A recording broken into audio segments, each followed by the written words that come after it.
Bonjour à tous, merci d'être là et d'être venus nous écouter. Sans plus attendre, nous allons commencer. Vous tous qui êtes ici sur cette estrade, vous avez été confrontés ou vous êtes confrontés au monde de la prostitution. Est-ce qu'en quelques mots, chacun peut revenir un peu sur son parcours? Quand je dis quelques mots, c'est vraiment quelques mots. Gilles Badin, vous êtes directeur opérationnel du pôle prostitution depuis 6 ans. En quoi consiste ce pôle? Quelles sont les tâches que vous avez, les équipes avec lesquelles vous travaillez? Bonsoir. Le pôle prostitution, c'est une des deux jambes de l'association Captif La Libération. On a un pôle précarité et puis on a un pôle prostitution. Le pôle prostitution, il est constitué de 3 antennes réparties dans Paris. Et chacune d'entre elles a la mission d'aller à la rencontre des personnes en situation de prostitution. Donc on a un pôle qui va à la rencontre des personnes, le pôle Lazare l'antenne Lazare qui va à la rencontre des personnes en situation de prostitution dans le bois de Boulogne. L'antenne Saint-Rita, dont Happy fait partie, qui va à la rencontre des personnes dans le bois de Vincennes et sur les Maréchaux Nord, et également à Château-Rouge. Et on a une antenne au Halles qui va rencontrer les personnes en situation de prostitution autour de Strasbourg-Saint-Denis. Ça représente une vingtaine de salariés et 150 bénévoles. Et nous allons à la rencontre de... En fait, nous connaissons personnellement 400 personnes, qu'elles soient hommes, qu'elles soient femmes ou qu'elles soient personnes trans. Nous connaissons personnellement 400 personnes par leur prénom. Merci. Geneviève Collat, vous avez créé, vous coordonnez pour le Secours catholique Caritas France le collectif Ensemble contre la traite des êtres humains. En quoi consiste-t-il? Quelles sont vos missions? Alors le collectif Ensemble contre la traite des êtres humains, en fait, est un grand groupement d'un certain nombre d'associations qui travaillent sur toutes les formes d'exploitation. Exploitation sexuelle, mais aussi exploitation au travail, contrainte à commettre des délits, obligation à mendier, mariage forcé, énormément, en fait, finalement, de formes d'exploitation. Nous faisons un travail de prévention, de sensibilisation du grand public, mais aussi un travail de plaidoyer pour faire changer les lois ou les faire appliquer, un travail aussi de mise en réseau au niveau national et international, parce que ce sujet de la traite des êtres humains, on l'a vu, nous amène à voyager aussi dans l'espace. Vous êtes aussi par ailleurs membre de la Commission nationale consultative des droits de l'homme. En quoi c'est un acteur dans ce domaine-là ? Eh bien, en fait, la CNCDH est donc le rapporteur national auprès des institutions internationales sur la question de la traite des êtres humains. Et donc, à ce titre-là, il peut faire interpeller le gouvernement par rapport aux engagements qui ont été pris au niveau international et qui ne sont pas toujours tenus. Il permet aussi d'évaluer le plan national mis en place par le gouvernement. Mathieu Villemot, vous êtes théologien, vous êtes professeur de la faculté Notre-Dame au Collège des Bernardins. Vous allez nous apporter un regard un peu plus philosophique, mais pas forcément détaché du terrain, n'est-ce pas ? Tout à fait. Donc oui, je suis prêtre du diocèse de Paris, philosophe, non pas théologien. C'est la soirée des corrections. Pendant 10 ans, j'ai été vicaire à Saint-Honoré-des-Laux, donc j'ai accompagné l'accueil Lazare, et avec celui qui n'était pas encore votre président, et beaucoup d'autres, dont plusieurs sont là ce soir, nous avons tourné en prostitution au bois de Boulogne et pendant un temps plus court autour de la place de l'Étoile. Et comme en France, s'attribuer un titre qu'on n'a pas, c'est un délit, je signale que je ne suis plus co-directeur du département de recherche depuis presque 1 an maintenant. Voilà, merci. Yves Selle, quant à vous, vous êtes président de la Fondation Selle. Quelle est son action? Quel est son mode opératoire? Bonjour à tous. La Fondation Selle a été créée en 1999 et à une époque où les informations sur la prostitution n'existaient quasiment pas. Donc, sachant qu'il existait déjà des associations qui venaient en aide aux personnes prostituées, nous avons constitué un centre d'information. Bon, et la devise actuelle de la Fondation Selle, c'est connaître, comprendre et combattre l'exploitation sexuelle. Donc, voilà quel est alors dans nos activités, il y a ce centre d'information, mais on essaye aussi de coordonner beaucoup entre les différentes associations, notamment avec des associations comme le Mouvement du Nid, l'Amicale du Nid, dont c'est vrai l'activité, disons, principale est vraiment la prostitution. Nous sommes intervenus avec ces associations pour former un collectif, et c'est grâce à ce collectif qui à l'époque a représenté une 60aine d'associations que l'on a pu obtenir une loi en 1916 pour lutter contre en 2016, du coup. En 2016, oui, pardon. On aura compris. Pour lutter contre le système prostitutionnel et venir en aide aux personnes prostituées. C'est une loi qui a été quand même fondamentale et qui est unique au monde. Alors on pourra revenir dessus, je pense, au fil des questions. Je voudrais qu'on parte de cette question du piège. On parle d'un piège de la prostitution. Quel est ce piège? Quels sont ces pièges? Geneviève Collat. Le premier piège pour moi, c'est l'emprise en fait, parce que les personnes se retrouvent finalement sous emprise d'une autre personne ou d'un réseau. Et c'est la première chose qui est très difficile à vivre. La deuxième chose, c'est que souvent, ils ne se sentent pas victimes au départ. Donc il y a tout ce travail déjà de compréhension par rapport à la situation de prostitution. Je voudrais insister aussi sur une chose. On parle souvent de prostitution des mineurs. On a un plan national de prostitution des mineurs en France. Mais en fait, les mineurs, on les prostitue. En général, ce n'est pas eux qui se prostituent. En fait, je voudrais vraiment insister sur ce plan-là. C'est-à-dire qu'il faut être très, très, très au fait de la question de la position de victime que peuvent avoir ces personnes, qui, encore une fois, ne le sentent pas vraiment eux-mêmes et pour qui le premier enjeu va être de rentrer en contact pour pouvoir échanger avec ces personnes et montrer comment s'en sortir. Ce qui revient souvent dans le travail des associations, c'est de souligner qu'on a l'impression que tout ça se passe loin. Le très beau témoignage d'Api nous a montré combien, et a insisté sur le fait que ça se passe ici, dans les rues de Paris. Effectivement, ce piège, il est juste là, dans nos rues. Il est dans nos rues, mais il est aussi, et de plus en plus, je dirais, dans nos universités, dans certains lycées. Il est aussi dans d'autres lieux et je pense que ça se développe. Il est aussi aujourd'hui beaucoup à travers Internet, un peu partout, et de façon beaucoup plus cachée qu'il ne l'était il y a quelques temps. Donc il faut aujourd'hui que la lutte contre la forme d'exploitation en termes d'exploitation sexuelle que représente la prostitution puisse être travaillée aussi avec ces nouveaux défis qui s'offrent à nous. Yves Selle, quels sont les chiffres autour de la prostitution ? Actuellement, on estime que déjà depuis quelque temps qu'il y a en France environ 40 000 personnes prostituées. C'est quand même un chiffre très important. Et on peut penser qu'avec Internet et toutes les possibilités de trouver sur les sites une personne prostituée et je dirais l'acheter, ce chiffre n'a fait qu'augmenter. D'autant que maintenant, la prostitution, il reste une prostitution de rue, mais elle est relativement faible. Elle est de l'ordre de 20%. Il y a 80% de prostitution qui se produit dans les hôtels ou dans les locations telles que Airbnb. Quels sont les schémas du piège ? Y a-t-il un mode opératoire ? Alors, je pense qu'on peut trouver le mode opératoire. Ce sont les proxénètes qui le montent. Bon, qu'est-ce qu'ils proposent, les proxénètes ? Ils proposent la liberté, l'argent et le plaisir. Bon, la liberté, c'est ce que la liberté. Bon, ils enferment la personne prostituée dans un hôtel ou dans un Airbnb. L'argent, les personnes prostituées ont vraiment le minimum vital pour vivre. Elles ne peuvent pas s'en sortir toutes seules parce que le proxénète lui pompe tout l'argent.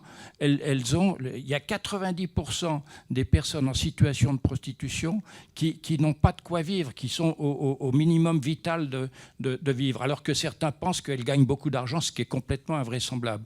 Et puis le troisième, c'est la pression. C'est quelqu'un qui veut s'échapper de la prostitution, elle est en danger de mort. Sa famille ou elle-même peuvent être en danger de mort. Donc c'est quelque chose de vraiment d'épouvantable. Gilles Badin, chez les personnes que vous rencontrez, parfois émerge le témoignage que sortir de la prostitution, c'est sortir aussi d'un environnement, de quelque chose qui a été retrouvé, que ces personnes qui ont été abusées, à qui on a menti pour qu'elles viennent en France.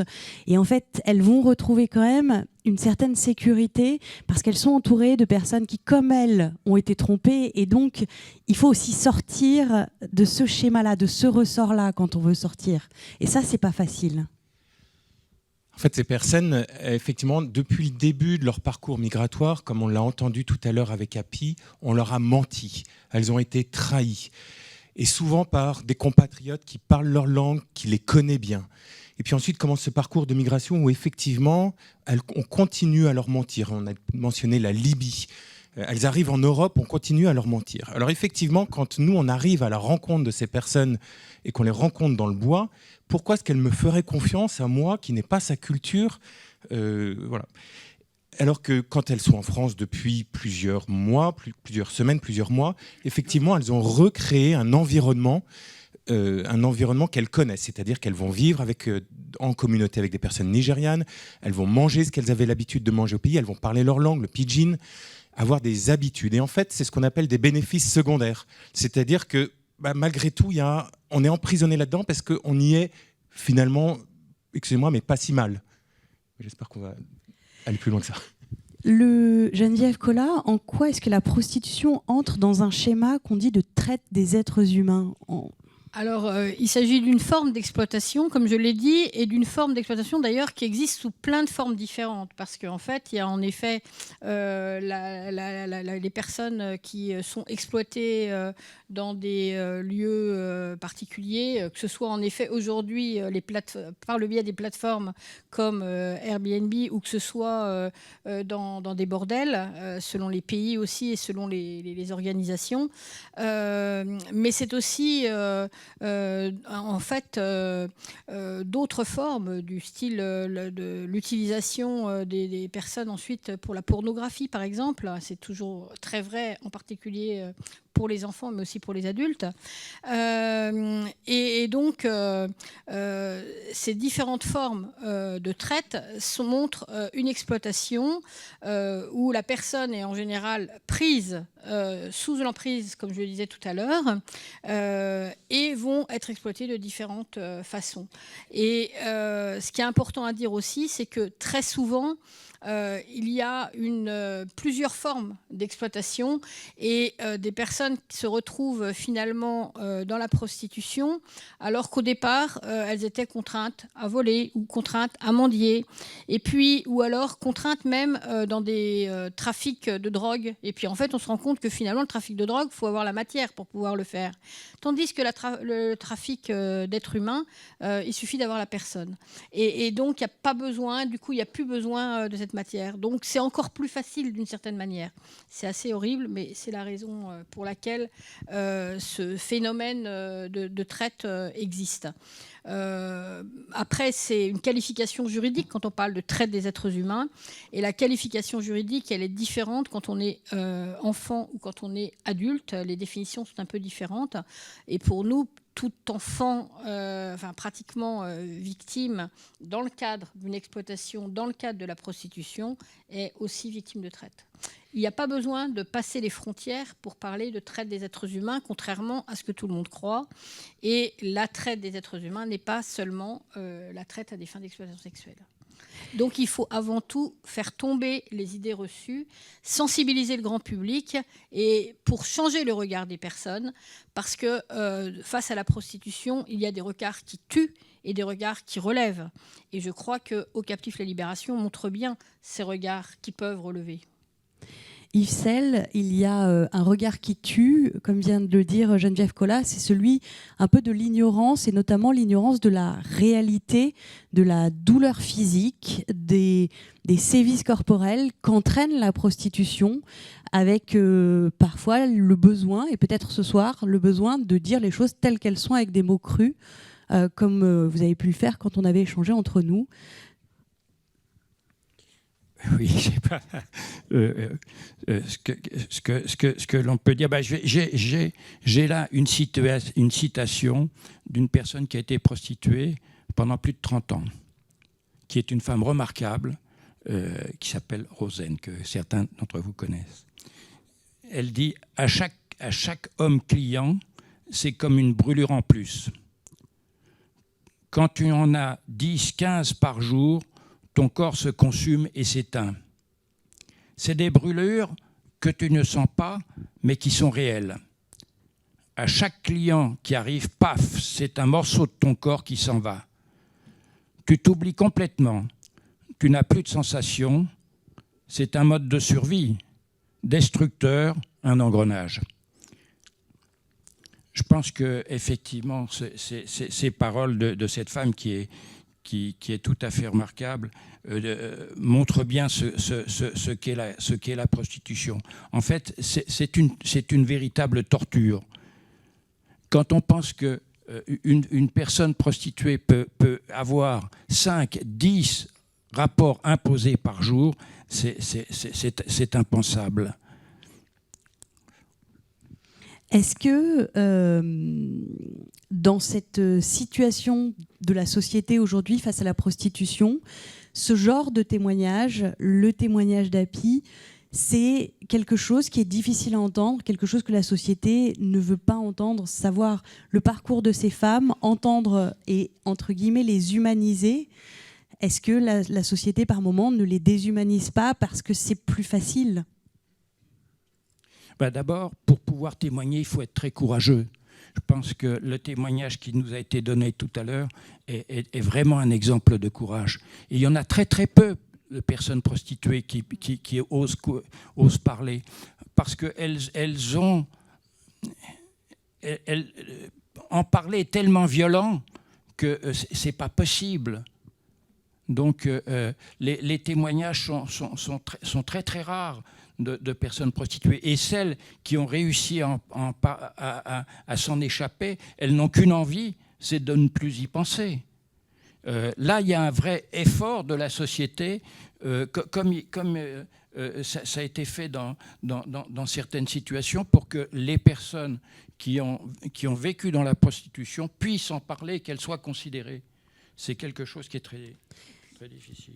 Et puis cette question de la parole, elle est très importante parce qu'aujourd'hui, pour obtenir réparation dans le cadre d'un tribunal, on voit la difficulté qu'il y a de pouvoir accompagner des personnes victimes pour qu'elles témoignent.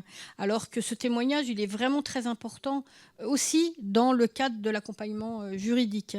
Et ça, je pense que c'est quelque chose d'important parce que le fait de redonner la parole, leur permettre de s'exprimer, c'est aussi leur permettre d'avoir une réparation parfois.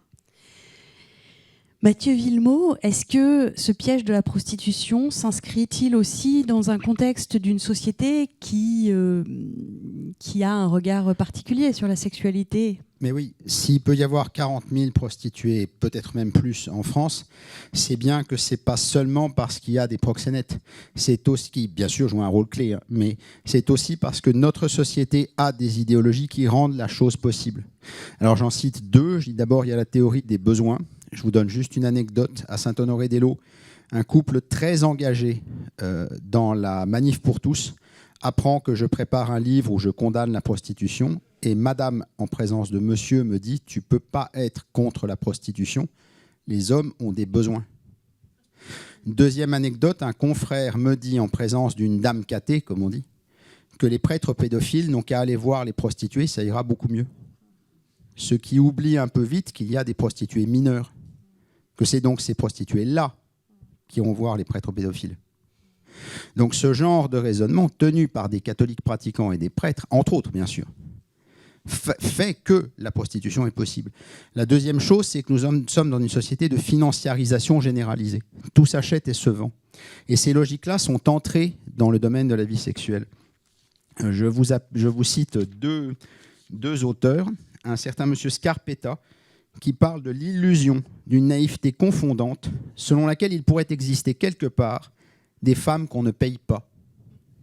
Donc, mesdames, quand votre mari, tout à l'heure, vous emmènera au restaurant rue des Écoles, il vous prostituera. C'est ça que dit Scarpetta.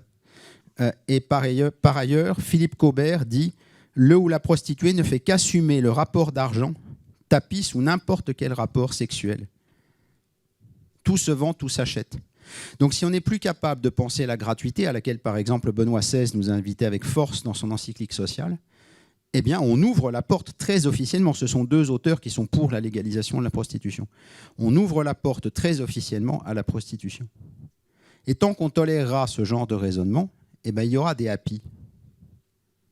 Il y aura des Nigérianes, amenées de force, avec tout ce que Happy nous a témoigné, avec tout ce qu'elle n'a pas souhaité nous témoigner, et qu'on peut deviner. Et nous en serons responsables, parce que nous laisserons ces discours-là circuler parmi nous. Geneviève Collat, quand vous avez créé le collectif Ensemble contre la traite des êtres humains, c'était à la demande de partenaires internationaux qui s'étonnaient que la France ne soit pas particulièrement engagée sur cette question. Tout à fait. En fait, il y a une vingtaine d'années, je travaillais donc au Secours catholique sur les projets européens.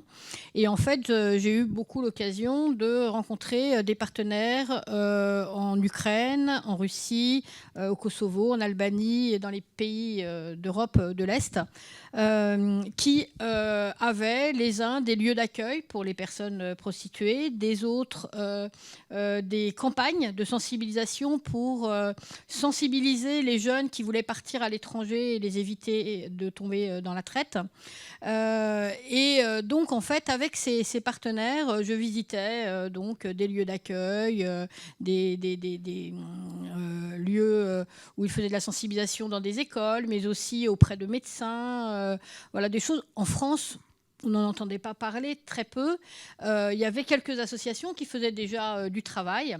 Et en fait, c'est ce qui nous a donné l'idée, à partir du travail avec le mouvement du Nid, l'Amicale du Nid, puis au Captif un peu plus tard, et puis aussi la Fondation Cell et d'autres, de se dire il faudrait voir un peu plus en France qu'est-ce qui se passe et comment faire monter le sujet pour pouvoir mieux y répondre.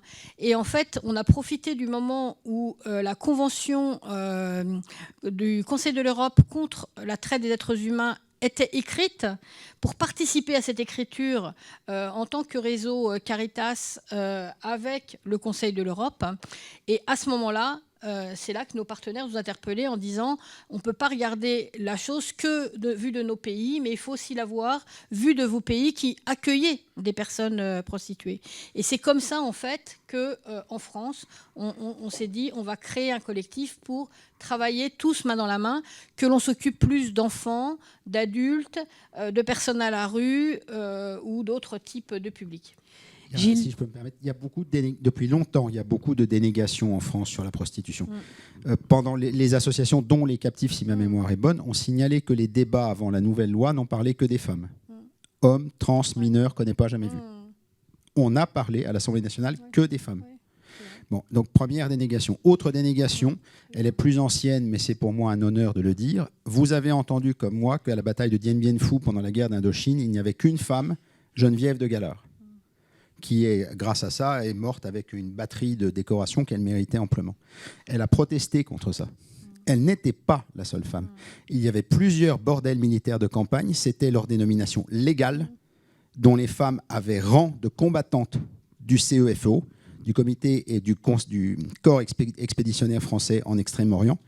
Elles ont toutes été assassinées par le Viet Minh quand le camp est tombé, et personne n'en dit jamais rien. Elles sont tombées, je vous laisse la parole tout de suite après, elles sont tombées comme des paras de Bijar.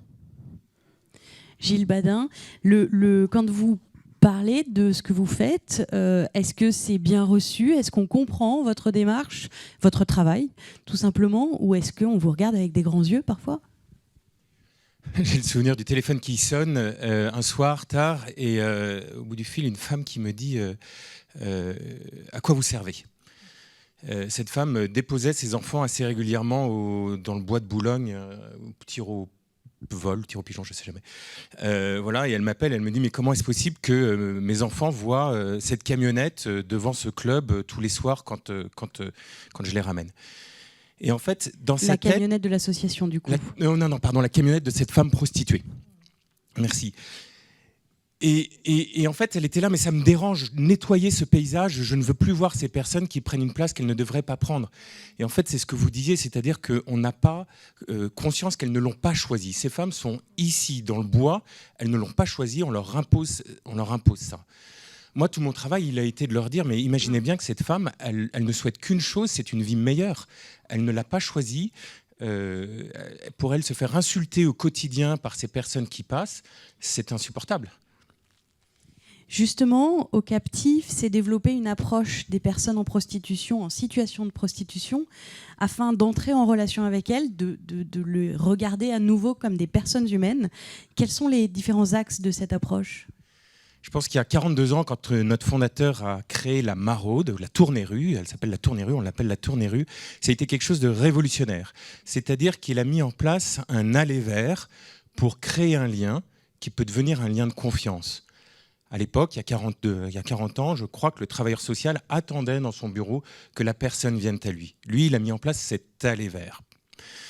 Maintenant, je vous le disais tout à l'heure, c'est pas évident de créer un lien avec la personne quand elle a vécu toutes les souffrances qu'elle a pu vivre dans son parcours de migration. Et donc, on va rencontrer les personnes avec quatre façons qui nous sont propres aux captifs. La première, c'est qu'on y va à main nue. À main nue, ça veut dire gratuitement, ça veut dire sans rien leur donner. On va les voir en leur donnant seulement un regard. Pourquoi ? Parce qu'elle aussi peut nous regarder. On y va en leur parlant, parce qu'elle aussi peut nous reparler. On ne se met pas dans une situation de surplomb en se disant « moi, je suis mieux que toi et je peux te donner ». Et en fait, on se met dans une situation, après ça, elle est redevable vis-à-vis de nous. Pas du tout. J'ai peut-être eu plus de chance qu'elle, et c'est pas sûr, mais voilà. Aujourd'hui, on est au même niveau, on est tous les deux, j'aime bien dire, enfants de Dieu et aimés de la même façon par le Seigneur. Il n'y en a pas un qui est mieux que l'autre. Le deuxième, c'est que lors de nos tournées-rues, on les fait de façon fidèle. C'est-à-dire que toutes les semaines, on va tourner en camionnette, on va tourner à pied, on va tourner en vélo parfois, pour aller rencontrer les mêmes personnes sur les mêmes parcours. Je voudrais vous donner l'exemple le témoignage que j'ai eu avec Zara. Zara, j'étais au bois de Vincennes et ça faisait plusieurs semaines que je la rencontrais. C'est une jeune femme qui était nigériane, qui parle pidgin et un peu anglais. Et en fait, notre contact était assez limité. On se disait bonjour et on discutait de la pluie et du beau temps. C'était assez court. Je m'éloigne d'elle, je fais 10-15 mètres et là, j'entends « Gilles, Gilles, Gilles ». Alors je me retourne et c'est Zara qui m'appelait et qui me tendait un portefeuille. Je lui dis, mais pourquoi tu me donnes un portefeuille, Zara ? Elle me dit, je l'ai trouvé, je ne l'ai pas volé, je ne peux pas le donner à la police parce qu'ils vont croire que je l'ai volé, mais tu es la seule personne de confiance que je connais, donc c'est à toi que je le donne. Vous imaginez quoi ? Je trouve ça fabuleux de se dire qu'avec le temps, on ne se disait rien, hein, on se disait bonjour, semaine après semaine, mais elle était la seule personne de confiance qu'elle avait en France. Moi, ça me sidère. Et les deux autres piliers, c'est l'intégralité, c'est-à-dire qu'effectivement, on va voir les personnes dans toutes leurs dimensions. On ne s'arrête pas qu'à un corps qui a faim, mais on leur donne aussi une dimension spirituelle.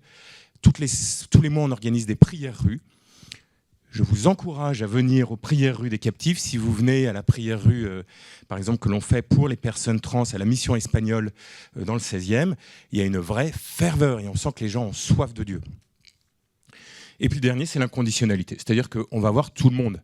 Été comme hiver, on va tous les voir, les hommes, les femmes, les personnes trans, qu'elles soient là par choix, ce qui est faible, ce qui n'existe quasiment pas, qu'elles soient là imposées par victimes des réseaux, ce qui est la grande majorité des personnes. On va les voir en rue et maintenant, on va aussi les voir sur Internet. C'est-à-dire, vous allez comment on vient de lancer depuis la rentrée des tournées numériques où on va repérer les personnes sur les sites de prostitution, parce qu'il y a des sites de prostitution en France officiels. Et donc on repère les personnes, on prend leur numéro de téléphone et là on communique par texto, par WhatsApp avec elles en leur disant, toujours comme on le fait au captif, comme on le faisait, par binôme, c'est-à-dire on y va. Bonjour, je suis Gilles et Domitille. Nous allons à la rencontre des personnes qui, comme toi, sont escortes ou prostituées sur Internet. Est-ce qu'on peut t'aider ? Puis là, se commence un discours, un échange avec elles. Sur les mains nues, j'ai juste une anecdote très rapidement. Quand on a commencé à tourner autour de l'Étoile, les filles ne nous connaissaient pas puisqu'on commençait. Et un jour, il y en a une qui nous accueille assez nerveusement. Vous voulez me donner quoi ? Rien. Ah ça va alors. Justement, j'allais vous demander vous avez et du coup tourné pendant une dizaine d'années. Qu'est-ce que vous y avez appris et qu'est-ce que ça vous a appris de Dieu, de la foi? Est-ce que ça vous a appris quelque chose? Gilles parlait d'inconditionnalité. Jésus nous aime, Jésus m'aime inconditionnellement. Et tant que je me borne à regarder autour de moi les gens qui vont bien, qui vont voir même très bien, qui sont vicaires à Saint-Louis-en-Lille, professeurs au Bernardin, fils de grands directeurs, de grands chefs d'entreprise et autres, je porte la tentation de penser que c'est pour ça que Jésus m'aime. Quand je vais voir ceux dont le monde me dit ce ne sont plus que des déchets, et que là je peux dire Jésus les aime, et qu'ils peuvent même, eux, le dire, là je sais qu'ils m'aiment moi, inconditionnellement.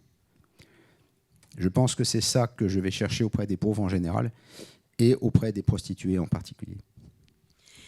Alors, vous venez de nous décrire des chemins de libération relationnelle, personnelle, à travers des rencontres que vous avez pu faire.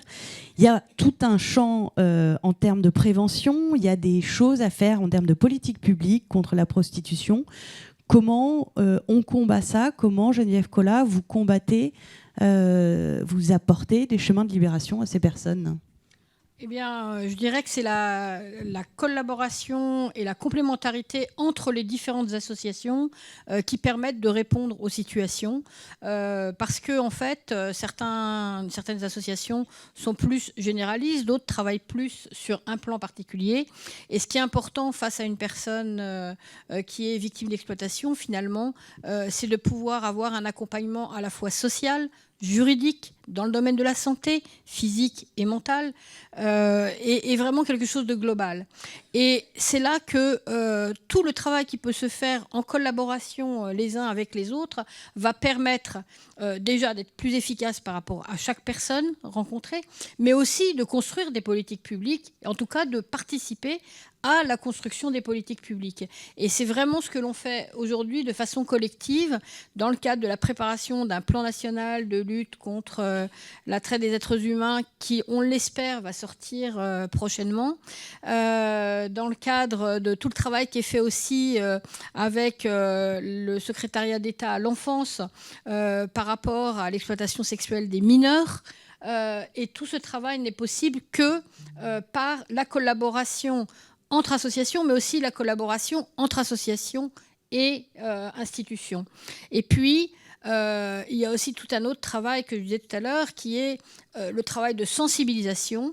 Et aujourd'hui, nous préparons par exemple une campagne Agir contre l'exploitation en marge des grands événements sportifs. On va bientôt recevoir en France les Jeux Olympiques. C'est une fête. Mais est-ce que c'est vraiment une fête pour tous? Et si ce n'est pas le cas, comment faire pour pouvoir mieux répondre aux personnes qui sont exploitées, que ce soit par le travail aujourd'hui ou aussi pendant les Jeux Olympiques, que ce soit par la contrainte à commettre des délits ou par l'obligation à mendier, parce que ce genre d'événement attire forcément ce genre de délit. C'est aussi dans tout ce qui va être lié à l'exploitation sexuelle, parce qu'on sait très bien que ces grands événements sportifs sont aussi un lieu où cela se développe. Au Secours catholique, dans les questions autour de la traite des êtres humains, vous avez l'habitude de dire que ce qui est difficile, c'est que les réseaux s'organisent et ont toujours un temps d'avance sur les lois, sur les organisations. Comment on garde le rythme, comment on garde la foi et l'engagement quand justement tout ce qu'on semble arriver à mettre en place est déjà quasiment obsolète? Eh bien, il faut innover et ce que vient de nous expliquer Gilles sur la question des maraudes numériques, par exemple, ça fait partie des éléments aujourd'hui pour pouvoir essayer de capter à l'origine sur Internet déjà ce qui pourrait être transformé en autre chose que de l'exploitation. Et donc, pour nous, il faut toujours être à l'écoute de cela. Il faut aussi arriver à montrer que les études statistiques, mais aussi les recherches-actions qui permettent de mieux connaître le phénomène, de mieux comprendre les liens entre pays pour ce qui est de la traite internationale, mais aussi comment le phénomène se développe en France, intra-France, c'est aussi quelque chose d'important et que l'on ne peut pas simplement répondre toujours de la même manière à ce phénomène.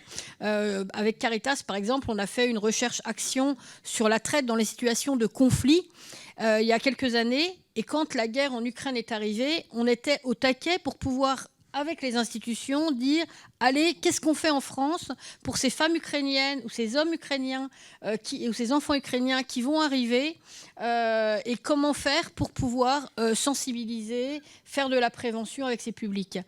Voilà. Puis on retrouve l'inconditionnalité dont on avait parlé tout à l'heure. Alors Madame est dans une lutte institutionnelle qui est indispensable.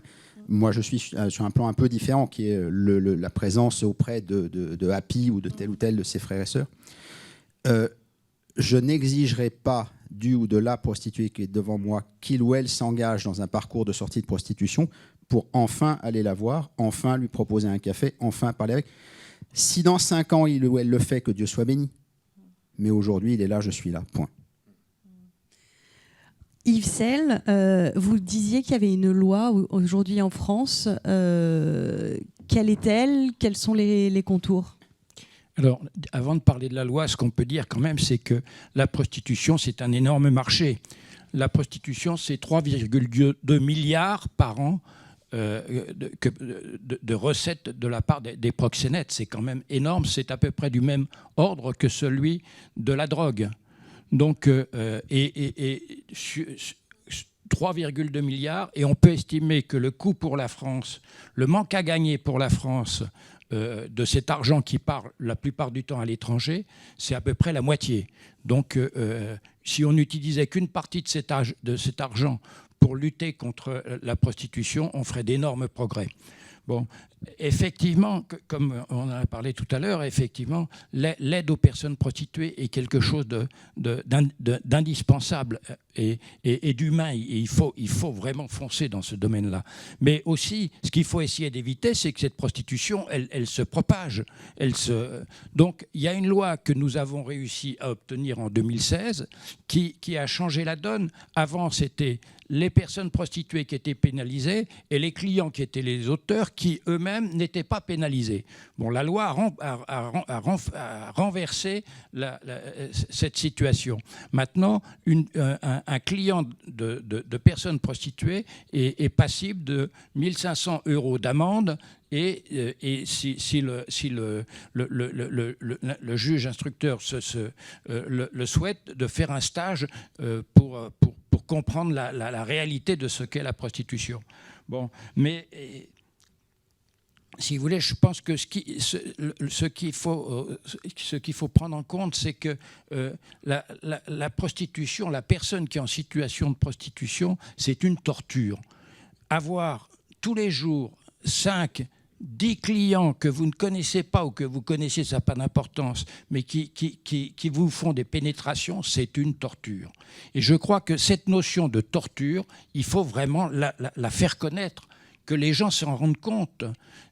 Donc, si vous voulez, c'est... sur le combat institutionnel, voilà. Sur la loi. Bon...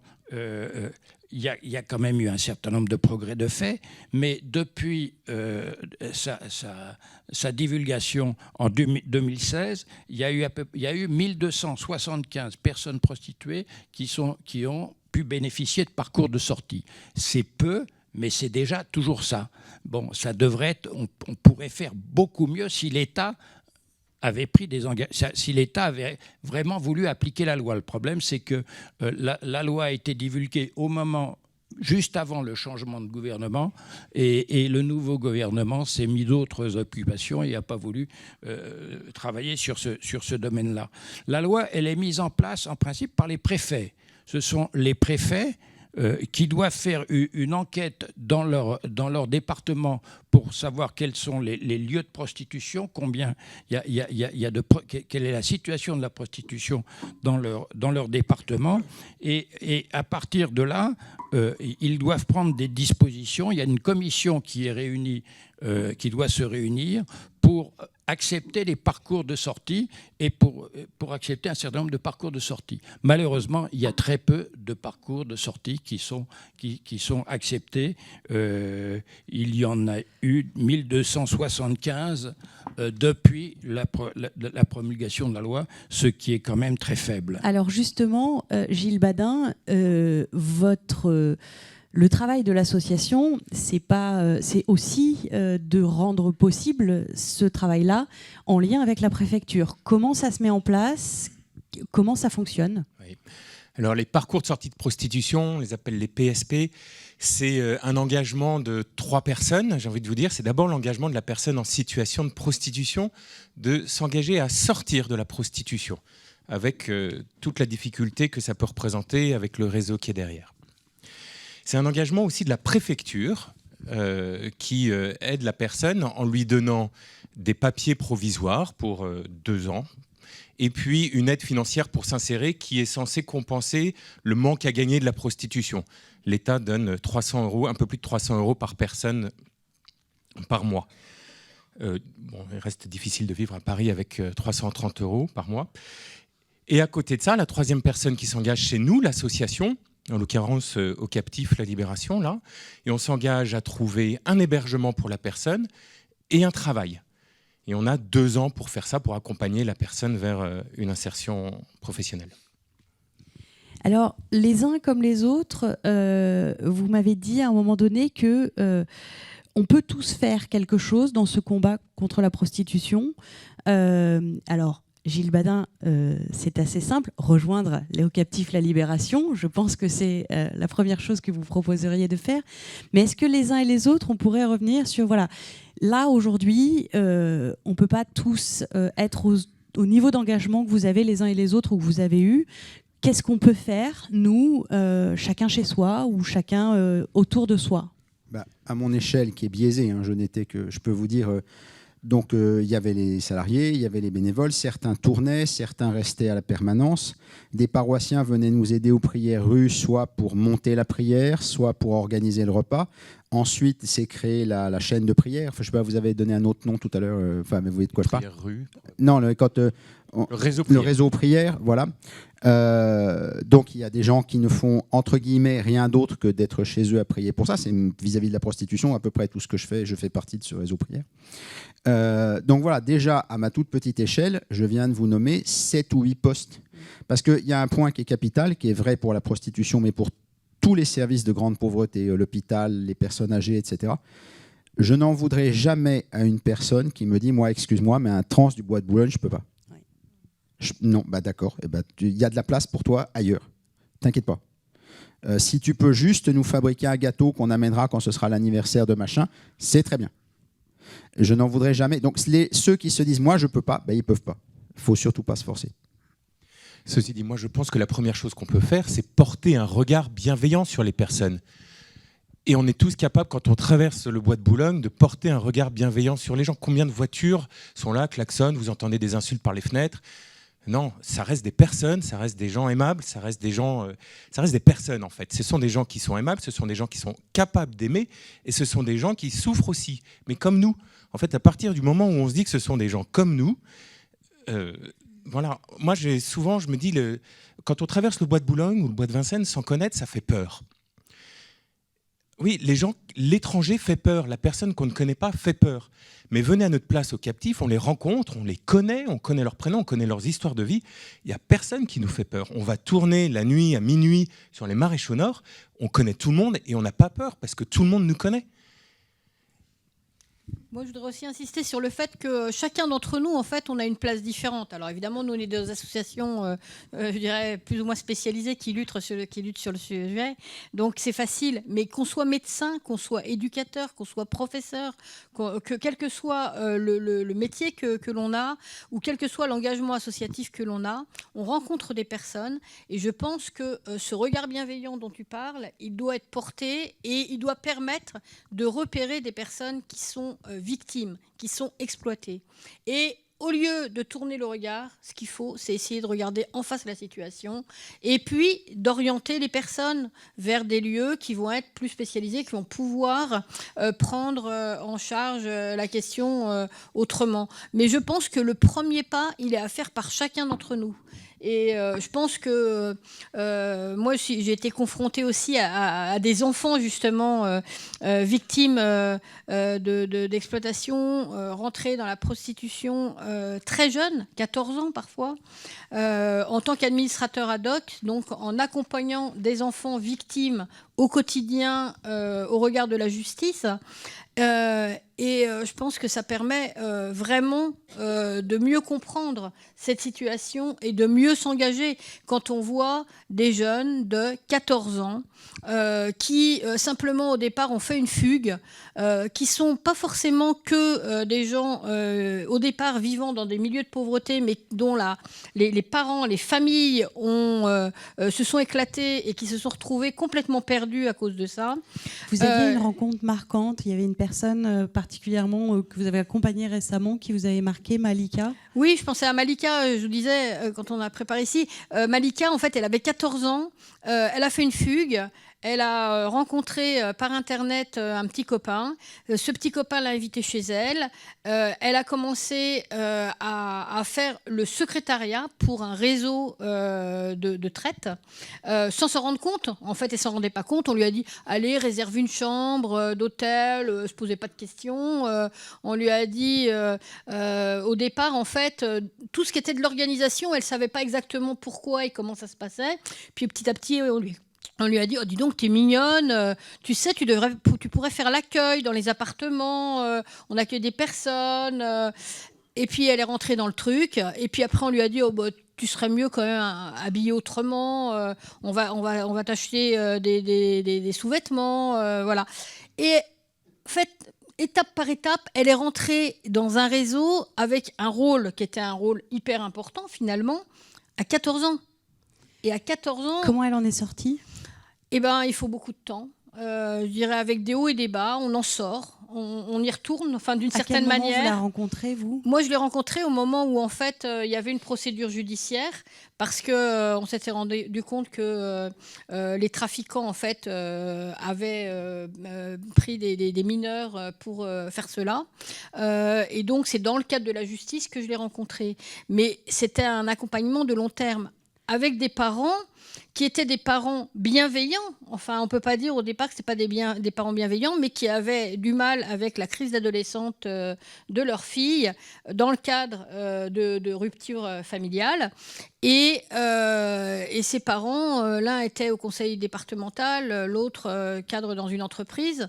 C'est pour dire que finalement, c'est dans tous les milieux aussi qu'on peut trouver ça. Et moi, je veux insister là-dessus parce qu'on a tellement des flashs de forcément, ce ne sont que des migrants, forcément, c'est des gens qui sont avec des lois, mais il y a aussi, à côté de chez nous, des personnes qui vivent ça. Et je peux vous dire qu'on tombe de haut dans une famille quand on se retrouve confronté à ça. Et moi, j'aurais jamais dû être administrateur ad hoc parce que cet enfant, elle avait des parents qui normalement auraient pu l'accompagner dans cette démarche. C'est parce que ses parents n'ont pas pu l'accompagner que vous avez été nommé pour l'accompagner. Tout à fait. Et bon, c'était un moment de la vie. Puis après, les parents, ils ont repris leur travail et ils ont compris qu'ils avaient un rôle à jouer, qu'ils pouvaient le jouer eux-mêmes. Mais je pense que c'est quelque chose d'important, ça, de comprendre que il faut, à un moment ou à un autre, être à l'écoute. Et puis, petit à petit, on se retrouve dans des situations comme ça. On les voit ou on ne les voit pas. Yves Selle, qu'est-ce qu'on peut faire chacun ? Je crois que la première chose, c'est d'essayer de s'informer. On le fait aujourd'hui ici, mais bon, il y a beaucoup de sources d'informations. Nous, plusieurs associations, on a établi un rapport FAC sur la prostitution en France, qui a été un des tout premiers rapports sur les parcours de sortie. Bon, il y a le langage aussi. Quand on parle de la prostitution, il faut faire attention aux termes. Il faut parler de personnes prostituées, de victimes, de survivantes. Les clients, il ne faut pas parler de clients. clients, on peut dire des clients agresseurs, voire même, si on veut être juste, il faudrait dire clients violeurs. Quand on aborde ce sujet de la prostitution avec des amis, il faut dire que c'est une torture. La prostitution est une torture, que l'acte sexuel est interdit, que l'achat d'actes sexuels est interdit en France. Je crois qu'il y a beaucoup de choses à dire. Je rajoute juste quelque chose là, c'est que c'est une information qui a été donnée il y a relativement peu de temps, c'est que parmi les internautes de moins de 15 ans, 25% des garçons se rendent sur ces sites tous les mois, sur les sites de prostitution tous les mois. C'est quand même assez effrayant. Sur la question du regard que signalait Gilles, dans Jean 8, dans l'évangile de Jean chapitre 8, il y a l'épisode de la femme adultère. Elle est prise en flague d'adultère par une foule qui l'amène à Jésus. Donc on voit bien ce que c'est qu'une foule. Elle se rince l'œil sur un fait divers salace. Et bien là, Jésus baisse les yeux. Il ne veut pas la regarder comme ça. Et c'est seulement quand la foule est partie qu'il relève les yeux et que là, il la regarde comme une femme. C'est exactement ce que disait Gilles. Jésus ne regardera jamais Happy, ne regardera jamais Chloé, ne regardera jamais David comme ça. Merci. Il nous reste quelques minutes. Gilles Badin, est-ce que, à l'image de Geneviève, vous auriez une rencontre qui vous a marqué, que vous souhaiteriez partager avec nous? Vous nous avez parlé de Zara, peut-être y en a-t-il d'autres?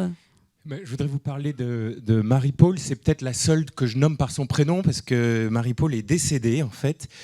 C'est une femme qui a été accompagnée sur l'antenne de Sainte-Rita. On l'a accompagnée pendant des années, on l'a accompagnée à travers sa maladie. Et je me rappelle aller à l'hôpital, la rencontrer dans sa chambre. Et en fait, c'était elle qui nous accueillait dans sa chambre. C'était elle qui venait à notre rencontre. Et c'est vraiment elle qui nous a fait elle m'a vraiment fait grandir. Moi, je resterai marqué par son visage accueillant et rayonnant de cette femme qui s'est fait exploiter par son proxénète pendant toute sa vie.